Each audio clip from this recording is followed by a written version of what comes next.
श्री स्वामी समर्थ सर्वांना। नारळी पौर्णिमा 2025, राखी पौर्णिमा 2025। बघा या टायमाला सत्यनारायण पूजा कधी करायची, तर दर पौर्णिमेला सत्यनारायण पूजा करतो तो प्रदोष काळात करावा। प्रदोष काळ म्हणजे संध्याकाळी 5 ते 7च्या दरम्यानचा काळ। आता पौर्णिमा ही शुक्रवार दिनांक 8 ऑगस्ट रोजी दुपारी 2:13 सुरू होणार आहे आणि शनिवारी दुपारी 1:25 संपत आहे।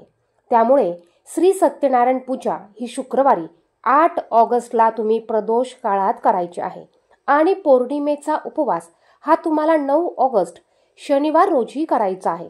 कारण हिंदू धर्मानुसार उगवत्या सूर्याच्या वेळेस जी तिथी असते ती ग्राह्य धरली जाते आणि उपवास म्हणूनच आपल्याला 9 ऑगस्टच्या पौर्णिमेला करायचा आहे। धन्यवाद।